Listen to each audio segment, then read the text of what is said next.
A man woke up in the middle of the night in Bethlehem and started packing in the dark. He did not wake the neighbors, and he did not wait for morning. Matthew 2, verse 14. He took the young child and his mother by night and departed into Egypt. Egypt, not a hiding place up in the hills. A country, across a border, 400 miles down the coast road. The first place the Son of God was safe was in Africa. Tonight, I am walking the whole circle, and Hollywood is going to come up.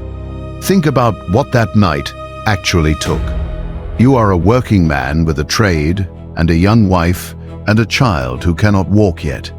You have got maybe an hour before the light comes. You take what you can carry and you leave the rest of it standing in the room. The bench, the tools you cannot fit, whatever you had put by. And you go out the door onto a road heading southwest in the dark, with no way to send word ahead and nobody expecting you at the other end. That is not a Christmas card. That is a family running for a border, and the border they ran for was the African one. I have watched a great many films about this man's life. I have sat in church basements in front of a projector for 50 years, and I can tell you that in almost every one of them, those years get handled in about 4 seconds. A title card, a shot of a donkey on a ridgeline, maybe a narrator's line, and then we are back in Nazareth, and the boy is 12. Months of a childhood, possibly years, in a country the Bible names by name, and the camera does not go in. So here is the walk. Tonight, I am going to take the whole circle around this man, and I mean the whole circle, before and during and after. The years in Egypt, the crowds that came to hear him, and who the writers say was in them. One man on a road outside Jerusalem, on the worst afternoon in history. And then what happened afterward, in Acts, when the thing spread, and who it spread through first. Chapter and verse on every single stop. And I owe you a correction to my own title, which I am going to make in about 3 minutes, rather than at the end. Because I am not going to run a whole hour on a promise the text does not keep. Sit with me through the correction. What is left after it is better than what the thumbnail said. And there is a sentence in Luke, waiting at the end of this, that I did not see for 50 years. 3 corrections. And the first one is to my own title, so let me take the hit before anybody else swings. My title says, Every African Jesus Met. Now count with me. The treasurer of Ethiopia in Acts chapter 8 meets Philip on a desert road, and that is after the resurrection and after the ascension. Jesus is not in that scene. The men of Cyrene who show up at Antioch in Acts chapter 11 arrive years later, in another country, in another decade. Jesus is not in that scene either. So how many Africans does Jesus actually meet inside the 4 Gospels, by name, on the page? One man. And he shows up in the last hours of the last week, and he does not come looking, he gets grabbed. I could have quietly written a different title. I am not going to. And here is why. The number 1 is not a disappointment, it is the finding. Because the circle around this man's life is full of Africa at every stage except the one everybody assumes. And the shape of that is worth an hour of your evening. Before he could walk, he lived there. During the ministry, almost nobody from there is named. And afterward, when the whole thing breaks open and goes to the nations, the people who kick that door in are from the North African coast. Before, during, after. Full, empty, full. That is the real shape, and no thumbnail can hold it. Second, what I mean when I say African, because I am not going to let that word float. I mean, ground the text names on its own.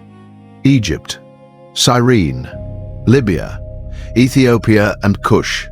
If Scripture does not put a person on that ground or call them by one of those words, they do not go on the list tonight. no matter how much I might want them. Cyrene, since it is going to come up over and over, sits on the coast of what is Libya today. Greek city, founded centuries before Christ, with a long-settled Jewish population. From Cyrene to Jerusalem is something like 800 miles by boat and road, and people made that trip for the feasts. Hold that. It matters in about 40 minutes. And I want to keep Egypt and Cush separate in your head, because people collapse them, and the Bible does not. Egypt is the Delta and the Lower Nile, the country everybody knows, a Roman province by the time of this story. Cush is a different kingdom entirely, up the river past the cataracts, in what is Sudan today, ruled out of Meroe with its own language and its own script and its own line of queens. When your King James says Ethiopia, it is usually translating Cush, and it is not talking about the modern country of Ethiopia either, which is a third place again. 3 distinct pieces of ground, and I am going to name which one I mean every time. And the honest note I put in every one of these videos. The Bible never uses the word Africa. Not once. That word comes to us out of Latin, and it is doing work the writers never asked it to do.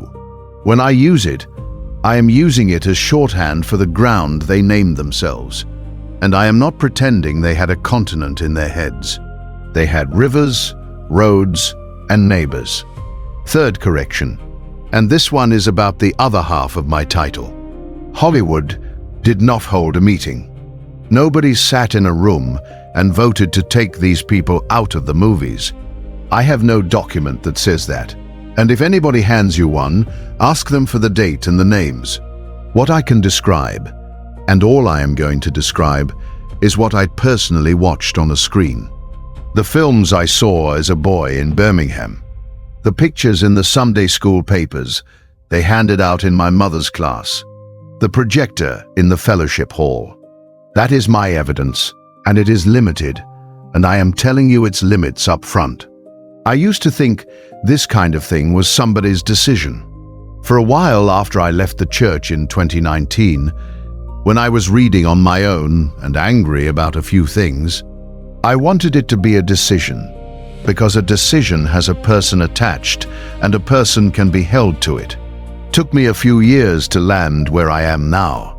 What I found instead was a habit, and habits are worse in one specific way. A decision can be reversed in a meeting. A habit gets passed to the next generation of people who never made it and do not know they are carrying it. I believe that is what happened here, and I have sat with it a long time. And I should say what I am not competent to judge, because I have watched a lot of men on the internet talk about an industry they have never worked a day in. I do not know how a film gets cast. I do not know who reads the verse and who reads the script and who signs off on a face. What I know is what came out the other end and landed in front of a boy in Alabama in the 1980s, and what that boy carried in his head for 40 years afterward. That is a viewer's testimony, not an investigation, and I am going to keep it in that lane. So, the distinction I will hold all night is this. A habit repeated for 80 years does the same work on your imagination that a decision would have done. The result on the screen is identical. The moral weight is not, and I am not going to charge anybody with a crime when the evidence supports a bad habit. And the fence said once, early, so nobody has to wonder where I stand. Nothing in this hour is a bloodline claim. Nothing in it says anybody's blood carries something another person's blood does not. Nothing in it ranks believers by where their people came from. And nobody's standing with God moves 1 inch because of anything I am about to say. No canon saves anybody. No ancestry saves anybody.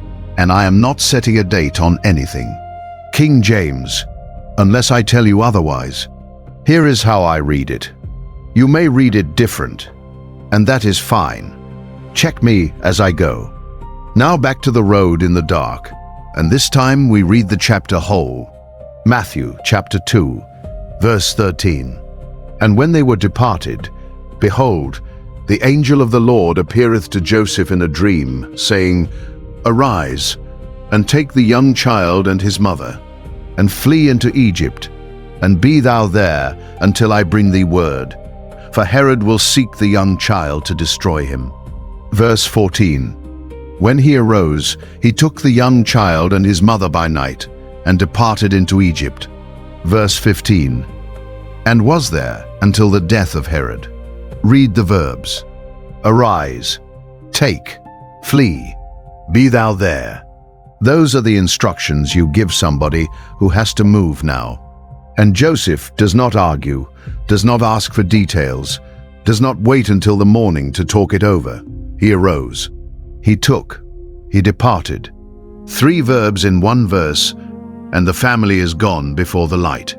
And then verse 16 tells you what they were running from, and I am going to say it once, and not dwell on it, because it is the kind of thing this channel does not sensationalize. Herod sends men to Bethlehem, and the children die. That is the chapter. That is what was coming up the road behind them, while a carpenter walked his wife and his son southwest in the dark. Now let me get practical, because I am a practical man, and the practical part is where these stories become real to me. What does a man in that trade own? Tools. A saw, an adze, chisels, an awl, a bow drill. Heavy and worth money, and impossible to replace on the road. He is carrying a woman who has recently given birth and a child who cannot walk. He is going to need food for the trip and money at the other end for a room and for a while. And here is where the wise men come back into it. And this is one of the few places in the whole story where the sentimental version and the practical version are the same version. Gold, frankincense, and myrrh, delivered a few verses earlier. Portable wealth. Small, high value, and sellable in any market on the coast.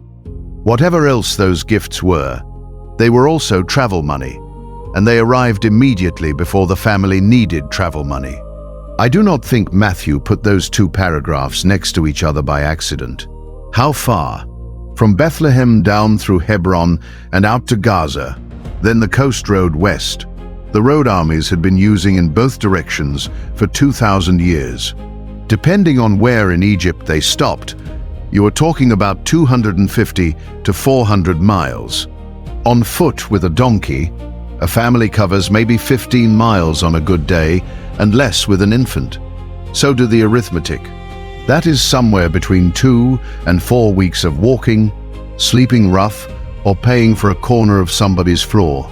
Past checkpoints, past border posts, past every man who makes his living noticing who is traveling and why. And now ask the question the text does not answer out loud. Why Egypt? Not the hill country. Not up north into Galilee, which is where they end up eventually anyway. Not across the Jordan. Because of a line on a map. Herod ruled Judea as a client king under Rome, and his writ stopped at his border. Egypt was a Roman province with its own governor, and Herod had no authority there and no men there.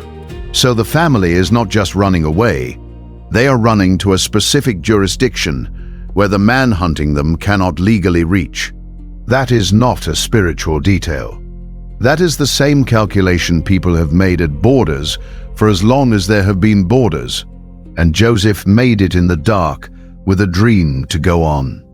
And Egypt had one more thing going for it, which is that there were already people there who would know him.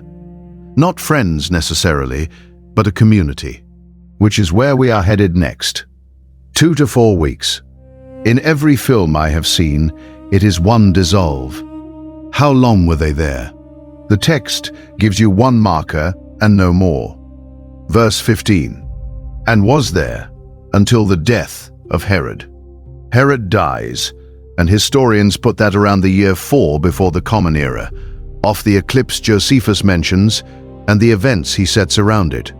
Now, we do not know exactly when the family left, and I am not going to pretend we do.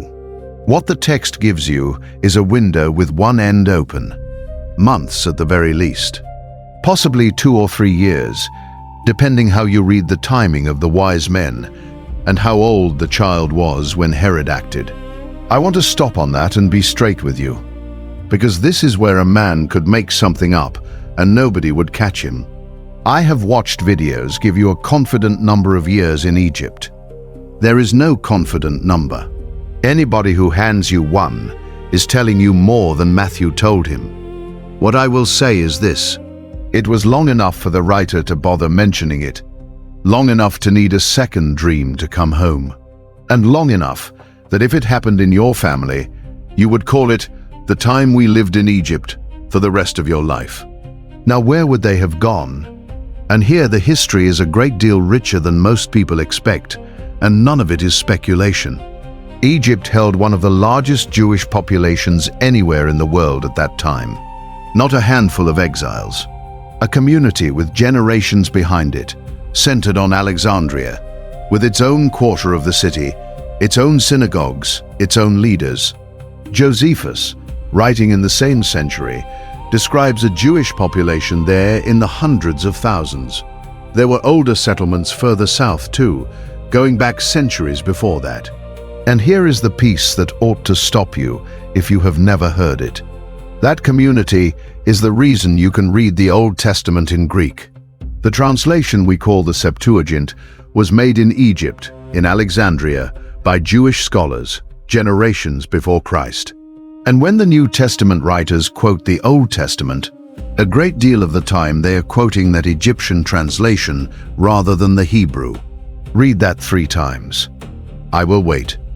The Greek Bible the apostles quote from was produced by an African Jewish community. So when Matthew writes out of Egypt, "Have I called my son?" he is very likely reaching for a translation that came out of Egypt to do it. Now, the traditions.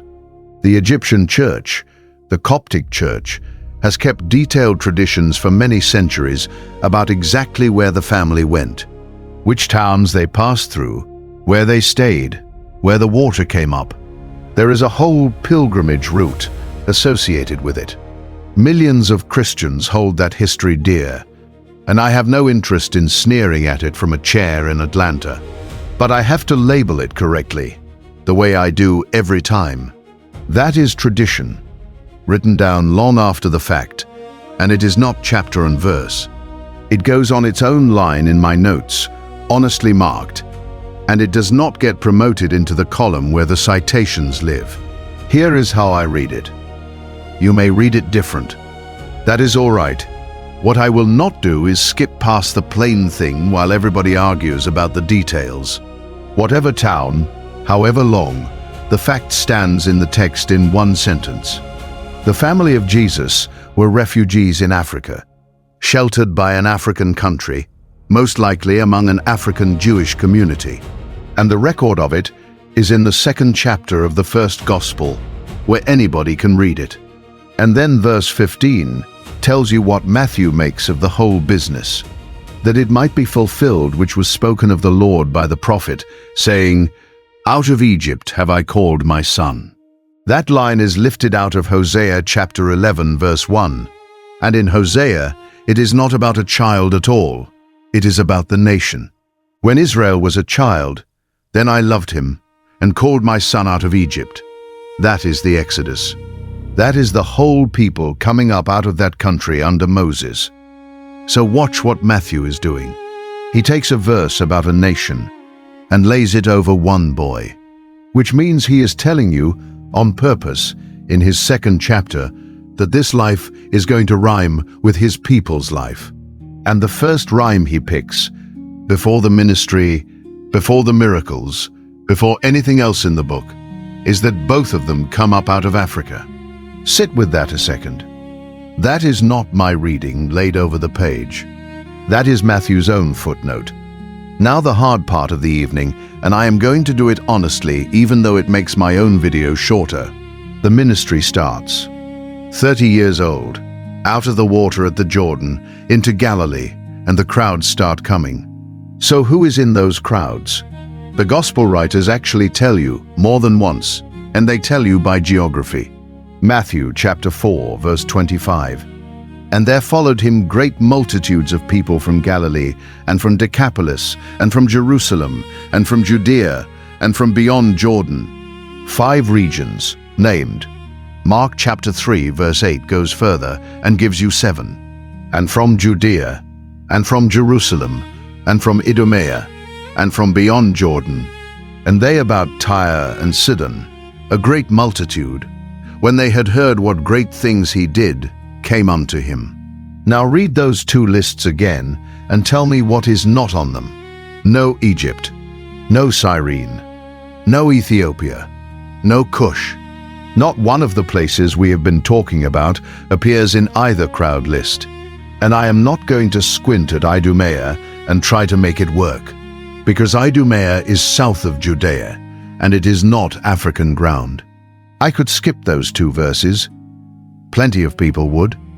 I am telling you about them because if I only show you the verses that help me, then I am not teaching you anything, I am selling you something, and you would be right to stop trusting me the first time you found out. Now, is the silence because the writers did not care about foreigners? No. And this is where it gets interesting, because they flag outsiders constantly when outsiders are there. Mark chapter 7. A woman comes to him, and Mark stops the narrative to tell you exactly who she is. The woman was a Greek, a Syrophoenician by nation. He gives you her language group and her country in 1 sentence, for a woman who appears in 8 verses. Matthew chapter 8. The centurion at Capernaum, a Roman officer flagged as such, and Jesus says he has not found so great faith. No, not in Israel. Luke chapter 17. 10 lepers healed and 1 comes back.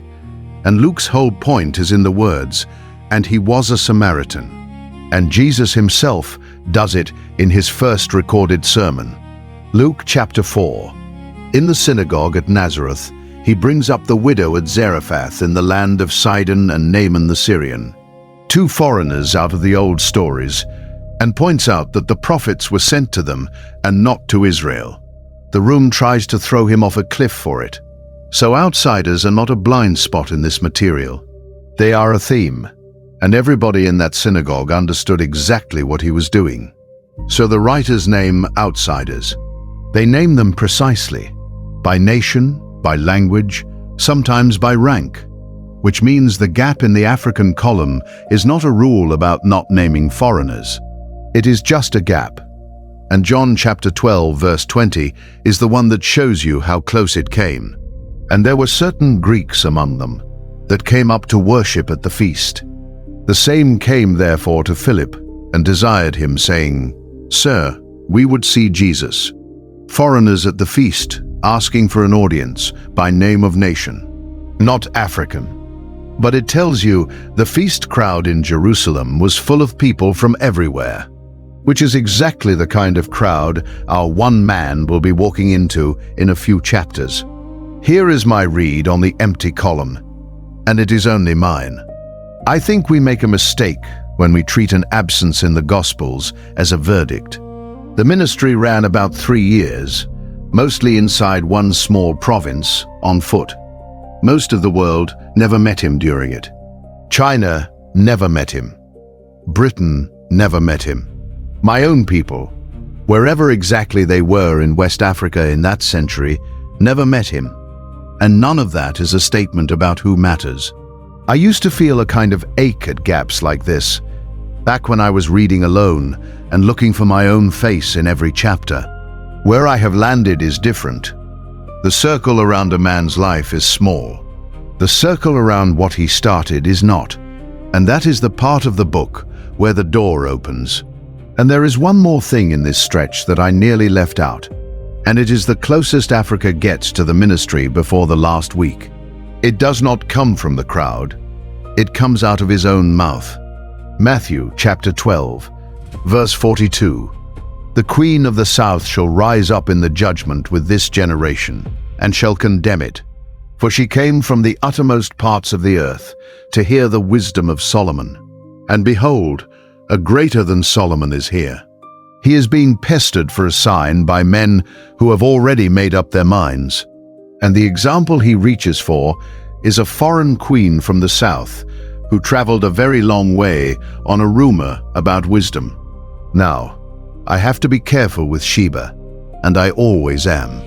That kingdom sits on the incense roots in the southwest corner of Arabia, with the Horn of Africa in sight across a narrow strait, and people traded and married across that water constantly.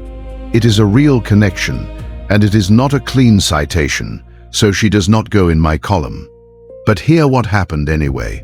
In the whole record of his teaching, when he wants an example of somebody who went to enormous trouble to hear the truth, he picks a woman from the south, and the men in front of him would not walk across a courtyard. And keep the feast crowd in your mind while we go, because in a few chapters it becomes the point. Josephus, writing later in that same century, describes Passover crowds in Jerusalem so large the numbers are hard to credit. Hundreds of thousands of pilgrims pouring into a walled city that normally held a fraction of that. People came from everywhere, the roads and the ships went. That is the crowd. And out of all of it, on the worst morning, the soldiers pick one man. So here is the honest count at the halfway mark of the walk. And I want it on the record. In the entire public ministry, from the Jordan to the cross, the Gospels name exactly one African. One. And he does not come to hear a sermon, and he does not come for healing, and he does not ask for anything.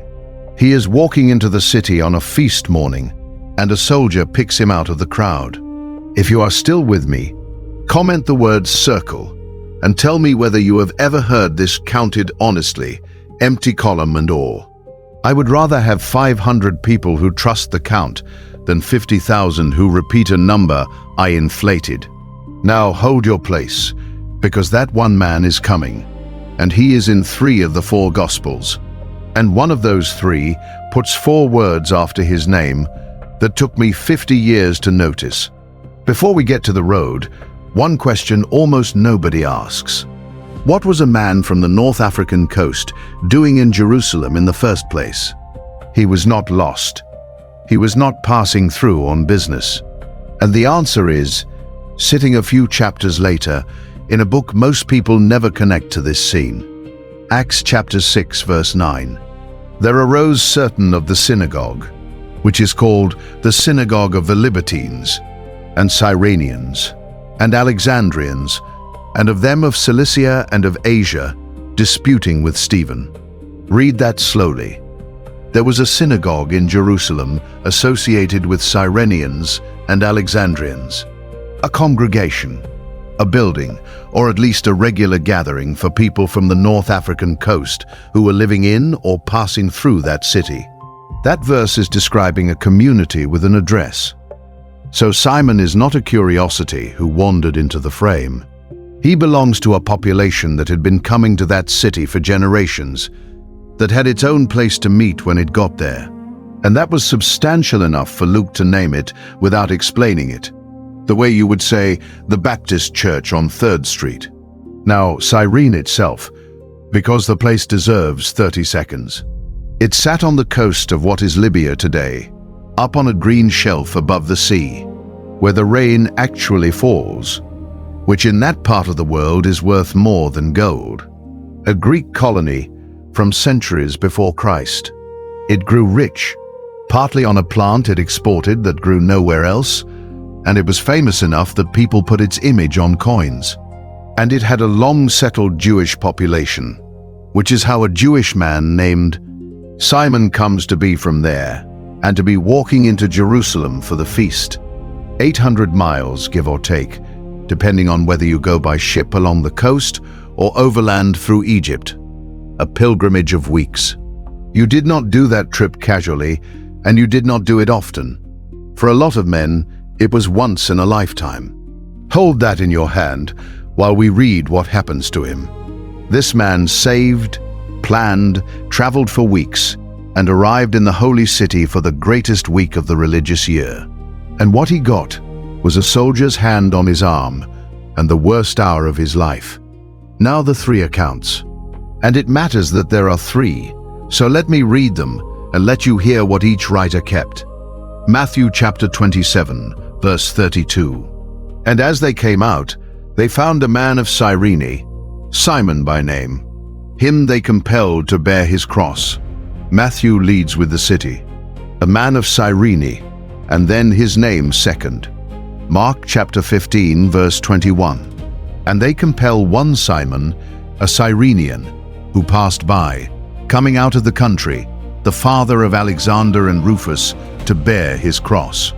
Mark gives you the most. Name, city, what he was doing, and two sons. Luke chapter 23, verse 26. And as they led him away, they laid hold upon one Simon, a Cyrenian, coming out of the country, and on him they laid the cross, that he might bear it after Jesus. Three writers, three different Gospels, written for three different audiences, at three different times. Every one of them keeps the man. Every one of them keeps the city. Not one of them thought Simon of Cyrene was a detail you could cut for length. And look at the verb Matthew and Mark use, compelled. That is not a soldier asking. Rome had a law that let a soldier press a civilian into carrying a load for a set distance. And everybody living under that occupation knew exactly what it felt like to be walking along and suddenly be somebody's mule. Now here is the part that put a chill on me the first time I saw it. Jesus taught about that specific law. Matthew chapter 5, verse 41, in the Sermon on the Mount. And whosoever shall compel thee to go a mile, go with him twain. The very same word. Whosoever shall compel thee. He said that sentence out loud on a hillside, years earlier, to a crowd of people who had all been on the wrong end of it. And on the last morning, the law he preached about lands on one man from Cyrene, on his behalf. And the man goes the mile, whether he wants to or not. I do not have a tidy lesson for you about that. I have sat with it for a couple of years now, and I am still sitting with it. Now the two sons, because this is where Mark does something no other gospel writer does with a bystander.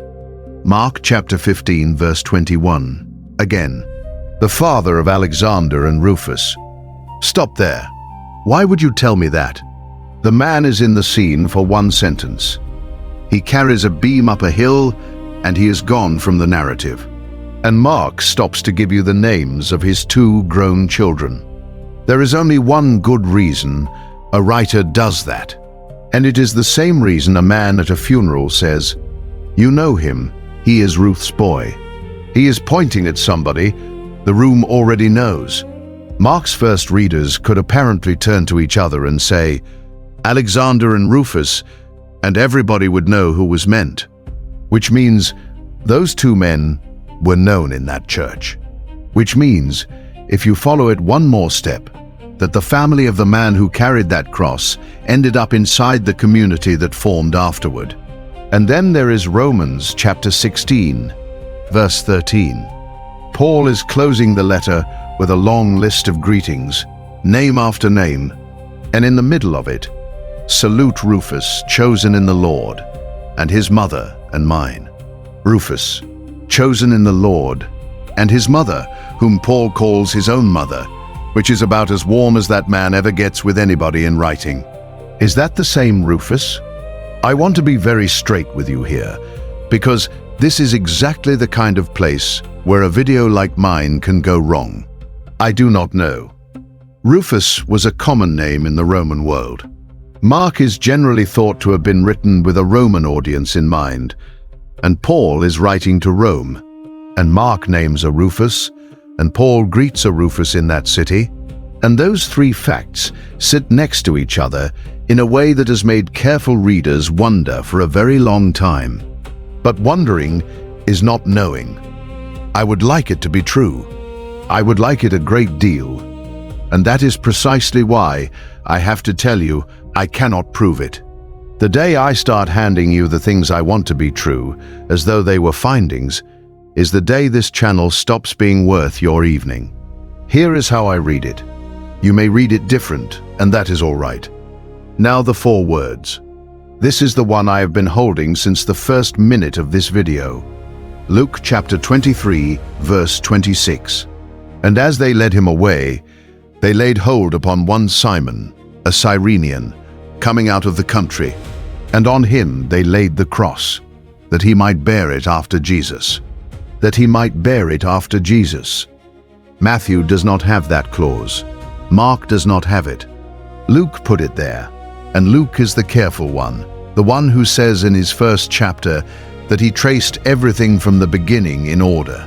Now go back 17 chapters in the same book, to Luke chapter 9, verse 23. And he said to them all, "If any man will come after me, let him deny himself, and take up his cross daily, and follow me." Take up his cross. Come after me. And now, in chapter 23, a man from North Africa is physically carrying a cross behind him up a hill, and Luke chooses the wording that echoes it. Read that 3 times. I will wait. I am not going to overclaim what that means, and I want to say why. Luke does not tell us what was in Simon's heart. He does not tell us the man believed anything that morning. Simon did not volunteer. He was seized, and pretending otherwise would be sanding the edges off a hard scene to make it feel better. But the words are on the page, in the same book, from the same pen. The first person in the Gospel of Luke to literally take up a cross and walk behind Jesus with it is a man from the North African coast who did not choose it and did not know what he was walking into. That is what the text says. And in a minute, when we get to what the camera did with him, I want you to remember that this is the man being handled in 4 seconds of screen time. Now the third part of the circle, and this is where the count stops being one man and starts being a movement. Acts chapter 2, 50 days after the Passover, we just walked through. The room, the sound like a rushing mighty wind, the tongues of fire, and then the crowd outside hearing their own languages coming out of Galilean mouths. And Luke does something in that chapter he does nowhere else in the book. He stops the story to read you the guest list. Verses 9 through 11. Parthians and Medes and Elamites, and the dwellers in Mesopotamia, and in Judea and Cappadocia, in Pontus and Asia, Phrygia and Pamphylia in Egypt, and in the parts of Libya about Cyrene, and strangers of Rome, Jews and proselytes, Cretes and Arabians, in Egypt, and in the parts of Libya about Cyrene. Do not skim that. On the first morning of the church, in the very first crowd, before there is a single church building or a single letter written or a single missionary sent anywhere, there are people from Egypt and people from the coast around Cyrene standing in that street, hearing it in their own tongue. They were not recruited later. They were not reached by somebody's mission trip in the second generation. They were there for the first one. Whatever happened in Jerusalem that morning, North Africans heard it happen and heard it in their own language, and then they went home. And I want you to hold the geography with me for 1 second, because it makes a difference to how the next part reads. Cyrene is the same city we just spent 20 minutes on, the same coast, the same synagogue community that Acts 6 will name a few chapters later. It is entirely possible, and I am labeling this as possible and not as fact, that some of the people in that Pentecost crowd knew the man who carried the cross 7 weeks earlier, or knew his sons. That is not something I can prove, and I am not going to build on it. But the 2 dots are on the same map, 7 weeks apart. Now Acts chapter 8, and I am giving this one a stop and a pointer rather than the full telling, because I have already put a whole hour on this channel about him, and I am not going to charge you twice for the same ticket. Verse 27. And he arose and went, and behold, a man of Ethiopia, an eunuch of great authority under Candace, queen of the Ethiopians, who had the charge of all her treasure, and had come to Jerusalem for to worship, a treasurer. Her treasurer, under a queen whose title was Candace, from the kingdom of Cush, ruled out of Meroe in what is Sudan today. He has come 1,500 miles to worship, and he is going home again with a scroll of Isaiah across his knees, which is a purchase most men in any century could not have made. Philip runs alongside the chariot and hears him reading Isaiah 53 out loud, and asks if he understands it, and the man gives the most honest answer in the book. How can I, except some man should guide me? Then verse 36, see, here is water. What doth hinder me to be baptized? What doth hinder me?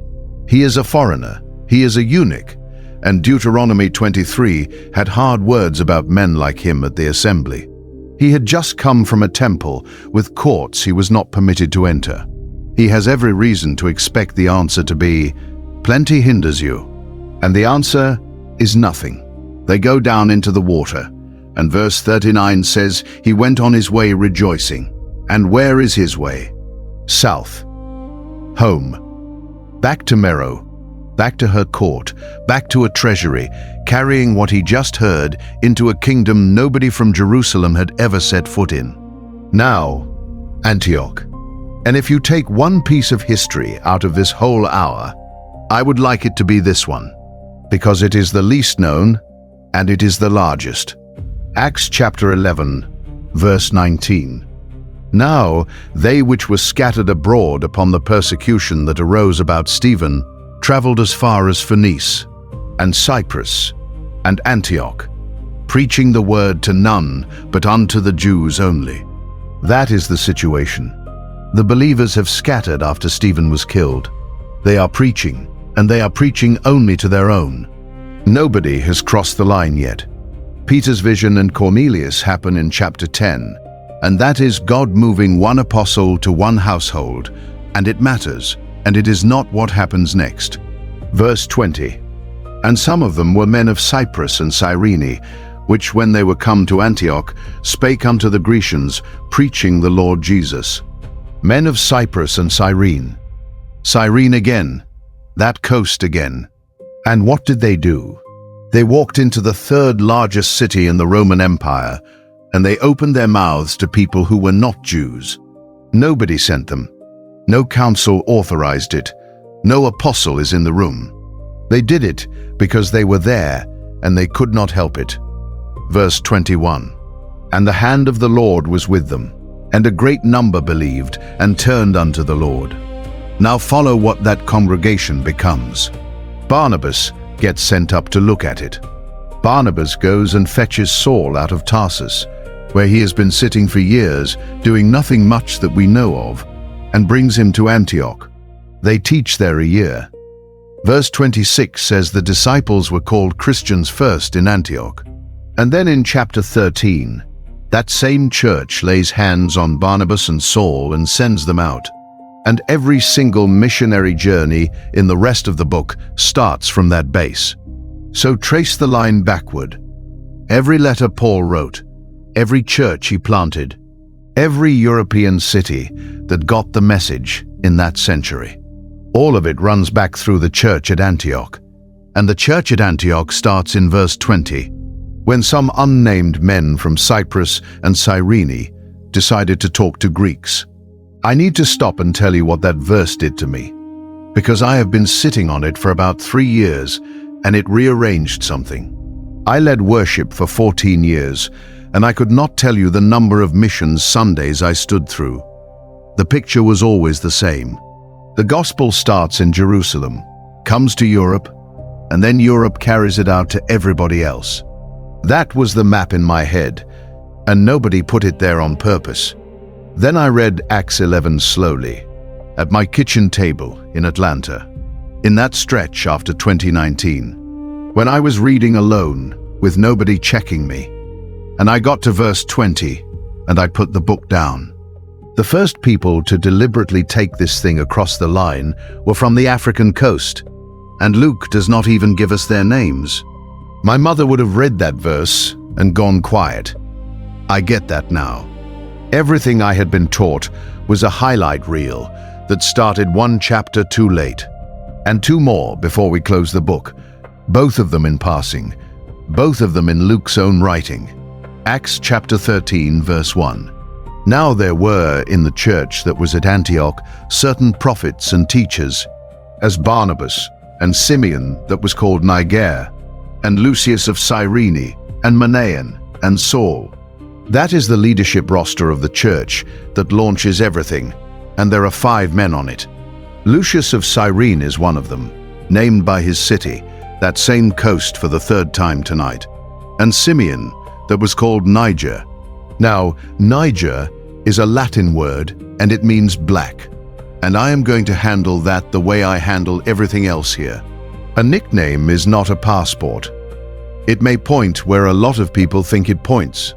It may also be the kind of thing a man gets called in a room, and it sticks for a reason nobody wrote down. I count him with the hedge, said out loud, and if you want to subtract him, the shape of tonight does not change. And Acts chapter 18, verse 24. And a certain Jew named Apollos, born at Alexandria, an eloquent man and mighty in the scriptures, came to Ephesus. Born at Alexandria, the great city on the Egyptian coast, the one with the library, the one where the Greek Old Testament came from. The man Luke calls mighty in the scriptures, the one who goes on to water at Corinth what Paul planted, is an African-born teacher, and Luke gives you his hometown in the same breath as his name, because that is how you introduced a man in that world. So let me read the circle back to you in order, and then I am going to tell you what the camera did with it. Before, a family crosses into Egypt by night and stays until a king dies. Matthew 2, verses 13 through 15. Months at minimum, possibly years, in an African country, most likely among an African Jewish community, and the gospel writer marks it with a verse about the Exodus. During 3 years of ministry, 5 and 7 region crowd lists in Matthew 4 and Mark 3, and not one African place name on either of them. One African named in the whole ministry, and he is seized on the last morning. Matthew 27 verse 32, Mark 15 verse 21, Luke 23 verse 26. After Egypt and the parts of Libya, about Cyrene in the Pentecost crowd. Acts 2 verse 10. A synagogue of Cyrenians and Alexandrians standing in Jerusalem. Acts 6 verse 9. The treasurer of the Candace going home rejoicing. Acts 8. Men of Cyprus and Cyrene opening the door to the Gentiles at Antioch. Acts 11 verse 20. Simeon called Niger and Lucius of Cyrene in the leadership that sends Paul out. Acts 13 verse 1. And Apollos, born at Alexandria, mighty in the scriptures. Acts 18 verse 24. Counted honestly, and here is the shape. Full at the front, nearly empty in the middle, full again at the back, and the back is where the whole thing turns and goes out to the world. Before, during, after. And of all of them, exactly one man stands in front of Jesus, and he is holding a piece of wood he did not ask for. Now what did the camera do with that? I am going to stay inside my own lane here, the way I said at the top. I cannot tell you what anybody intended. I can tell you what I watched, and where, and what it left in me. And that is a viewer's testimony and nothing more. I grew up on those films. Sunday afternoons, Easter week, the big ones they showed on television every spring, and later, the ones we watched in the fellowship hall with the projector rattling on a cart. I have seen the crucifixion staged, at a guess, 20 different times in my life. And I want you to sit with this next sentence, because it took me until my late 40s to be able to say it. I cannot remember one of them where Simon looked like he came from, where the verse says he came from. Not one. 3 Gospels keep his city. Every English Bible I have ever owned prints the word Cyrenian right there in the sentence. And across 20 stagings of that scene, in my own memory, the city on the page never once made it onto the face on the screen. And I have gone back and checked myself on that, because a man's memory at 51 is not evidence. I sat down one evening and wrote out every version of the Passion I could remember watching, going back to childhood, and put a line by each one for what I recalled of that scene. Some of them I could not remember Simon being in at all, which is its own answer. A couple of them I remembered the moment and not the man. The rest I remembered clearly enough, and the answer did not change. Now here is where I have to be fair, and I am going to be, even though it costs me the cleaner version of this argument. Cyrene was a Greek colony with a long-settled Jewish population, and a man named Simon out of that community could have looked a great many different ways. The verse gives you a city, not a description. I said at the beginning of this hour that I would not tell you what anybody looked like, and I am not going to break my own fence at the end of the video just because I have momentum. So I will put it precisely. The text hands a filmmaker a North African city and a man who lived there. What came back, over and over, for 80 years, was a face chosen without reference to that, not a lie, a default. And a default that never once broke in 20 tries is doing something, even if nobody in any of those rooms ever meant it to. But casting is the small cut. I want to show you the big one, because the big one is not about a face at all. It is about the edit. Go back over the circle I just read you and ask a simple question. How much of that has ever been on a screen at all? The years in Egypt. In every version I have seen, that is a title card and a wide shot of a road. 2 to 4 weeks of walking, months or years of living in a foreign country, handled in the time it takes to pour coffee. The treasurer on the Gaza Road. I have never seen it filmed. Not once, not in a feature, and I have been looking for it since I started making these videos. The men of Cyprus and Cyrene walking into Antioch. Never. And here is why, and it is duller than a conspiracy again. Acts almost never gets filmed past chapter 9. The book of Acts on screen is Pentecost, then Stephen, then Saul on the Damascus Road, and then the credits, because that is where the conversion story lands. And a conversion story is a satisfying place to stop. Chapter 11 is 2 chapters past the last reel. So the men who opened the door to every Gentile church that has ever existed have no screen presence anywhere in the history of film, as far as I have been able to find. Not because somebody cut them, because the movie always ends before they arrive. That is the second cut, and I think it is worse, because a face you can argue about. A scene that was never shot leaves nothing to argue with.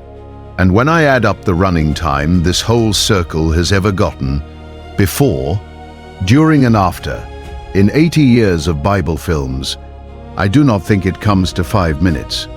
And there is a third cut, and this one was not made by anybody with a camera. It was made by history, and it is the reason the Cyrenian thread goes quiet in the record. That Jewish community on the North African coast, the one Simon came from, the one that had a synagogue in Jerusalem, the one that sent men to Antioch, it was devastated in a revolt against Rome in the 2nd century, roughly 80 years after the crucifixion. Cyrene was one of the centers of it, and the fighting and the reprisals wrecked the community there. Ancient writers describe the region as depopulated afterward. The city itself limped on and eventually went under the sand, and today it is a ruin on a green shelf above the sea that most people have never heard of. So when you go looking for what happened to the church at Cyrene, you find very little, and it is not because nobody wrote it down. It is because the people who would have written it down were killed or scattered inside 2 generations. Sit with that. The community that produced the man who carried that cross, and the men who opened the door at Antioch, got erased off the map by a war before anybody thought to write its history. But the African church itself did not go quiet. And I want that on the record before we finish, because the story people tell usually stops here. Egyptian Christian tradition holds that Mark himself founded the church at Alexandria, and I label that as tradition. and the Coptic Church has been standing on that ground ever since. Ethiopia has kept its own canon and its own liturgy for something like 1600 years. Whatever the films did with 4 seconds, those churches have been holding services every week for longer than most nations have existed. Now let me give you what I have been holding since the first minute. Luke chapter 23, verse 26. And on him they laid the cross, that he might bear it after Jesus.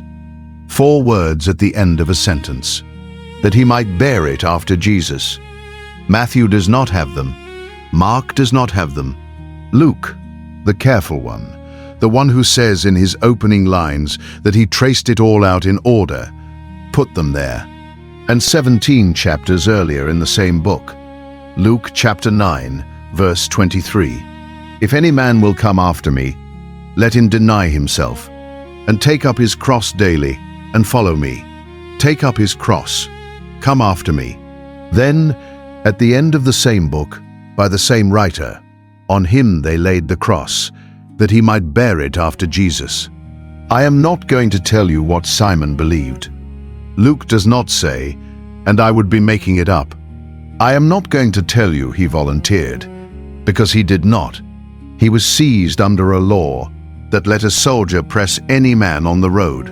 The scene is hard, and I am not sanding it down. Here is what I will say, and it is the sentence I built this whole hour to hand you. He was pressed into it, and the text still counts it as following. Sit with that a second. In the Gospel of Luke, the first human being to physically take up a cross and walk behind Jesus with it is not one of the 12. It is not Peter, who had said he would. It is a pilgrim from the North African coast who came for a feast, got grabbed out of a crowd, and did, under compulsion, the exact thing the sermon had asked for.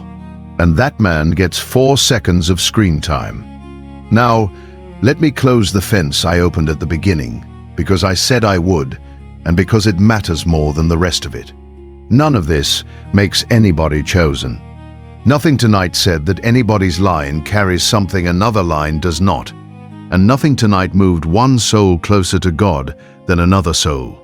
Every one of us comes to the same door, the same way.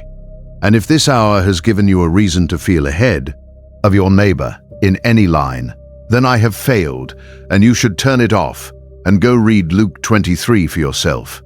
What it does do is smaller than a revelation and bigger than a fact. It changes who you see when you read. And that is not nothing, because you are going to see somebody. That is how reading works. Let me read the stops back one last time, short, with the citations, so you can carry the page and not just the feeling. Matthew 2, verses 13 to 15. Flee into Egypt by night, and was there until the death of Herod. Matthew 27, verse 32. A man of Cyrene, Simon by name, compelled to bear his cross. Mark 15, verse 21. The father of Alexander and Rufus. Luke 23, verse 26. That he might bear it after Jesus. Acts 2, verse 10.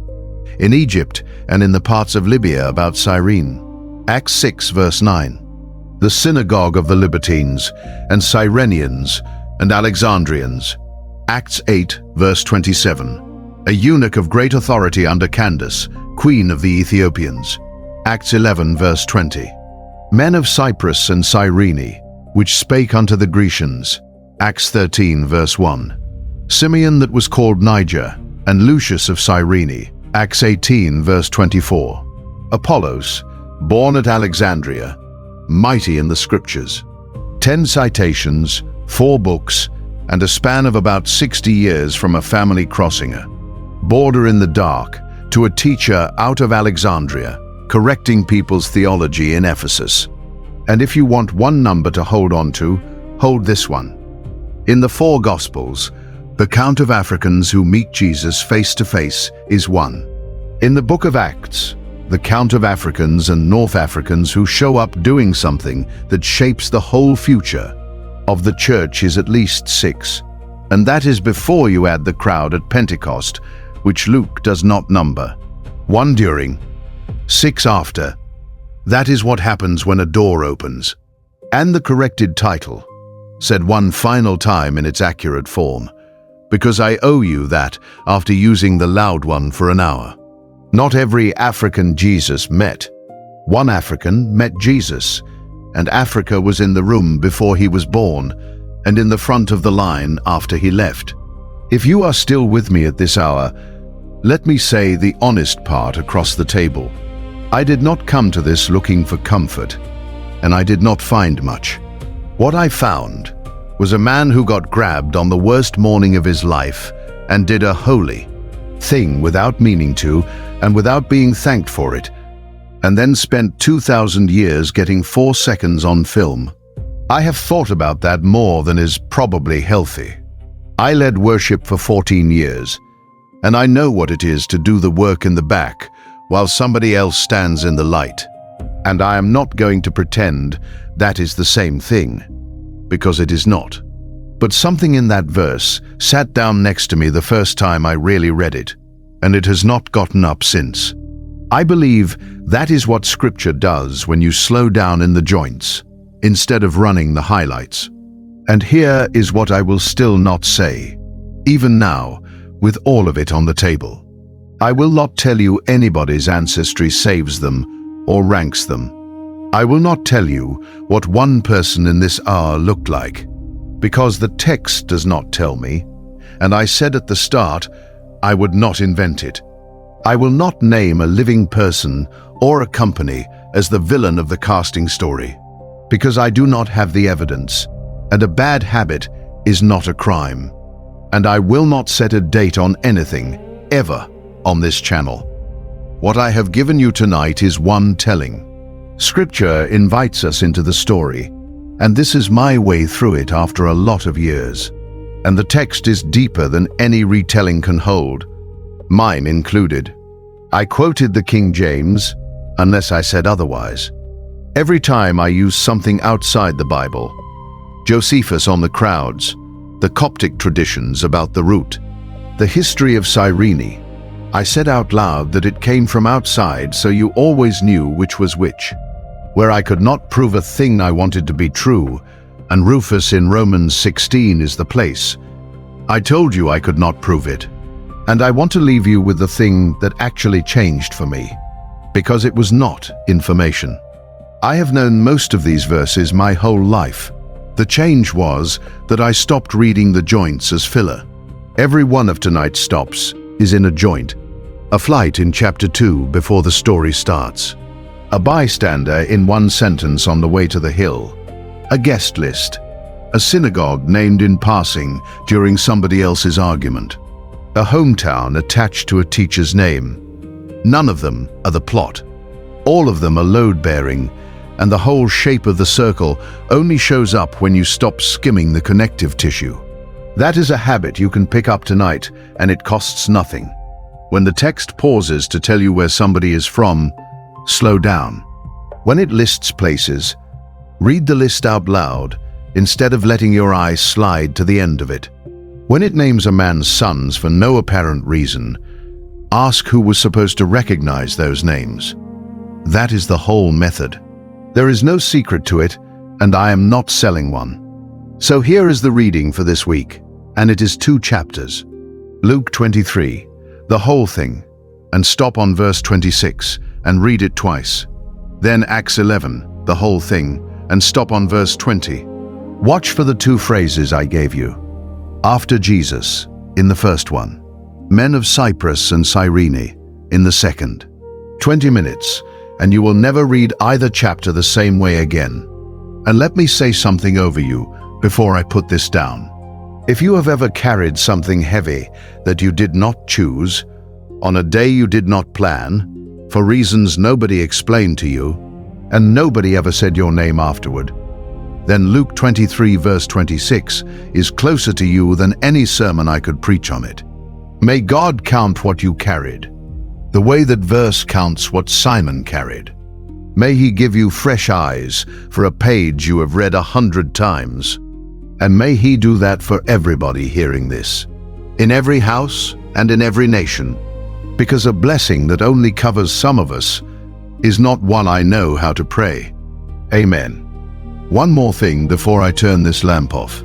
Tell me which part of this circle you had never heard, and tell me which one you want a whole hour on, because I read the comments, and most of what I end up studying starts right there. Subscribe if you want to be here when I open the next one. Walk remembered and walk forward. One last thing before you go. This is how I read scripture, not a prophetic word. I quote from the King James Version unless I say otherwise. If you read it differently, I want to hear it. Drop your thought in the comments.